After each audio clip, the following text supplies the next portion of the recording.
మీరు APPSC group 2 సాధించాలననుకుంటే ముందుగా ఈ సాధారణ తప్పులను తప్పించుకోవాలి. చాలామంది సిలబస్ చూడకుండా యాదృచ్ఛికంగా చదవడం ప్రారంభిస్తారు.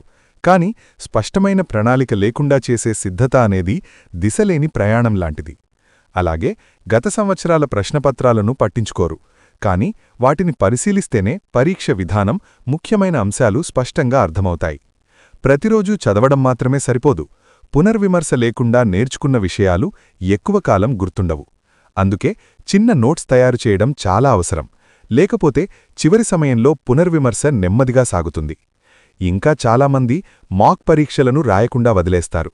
కానీ అభ్యాసం లేకుండా నిజమైన పరీక్షలో ఒత్తిడినెదుర్కోవడం కష్టం. సమయ నిర్వహణ కూడా చాలా ముఖ్యమైనది. దాన్ని సరిగా ఉపయోగించకపోతే చివరికి ఒత్తిడి మాత్రమే మిగులుతుంది. అధికంగా పుస్తకాలు చదవడం వల్ల స్పష్టత రాదు, గందరగోళం మాత్రమే పెరుగుతుంది. కాబట్టి పరిమిత వనరులను ఉపయోగించడం ఉత్తమం. ప్రస్తుత వ్యవహారాలను పట్టించుకోకపోవడం కూడా పెద్ద తప్పే. దీనివల్ల నేరుగా మార్కులు కోల్పోతారు. నిరంతరత లేకుండా విజయం సాధించడం కష్టం. ఒకరోజు చదవడం, ఒకరోజు విరామం ఇవ్వడం వల్ల పురోగతి తగ్గిపోతుంది. చివరగా అతివిశ్వాసం.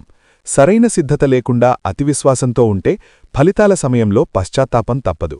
కాబట్టి ఈ 10 తప్పులను నివారిస్తే మీ ఏపీపీఎస్సీ గ్రూప్ 2 ప్రయాణం సాఫీగా సాగుతుంది.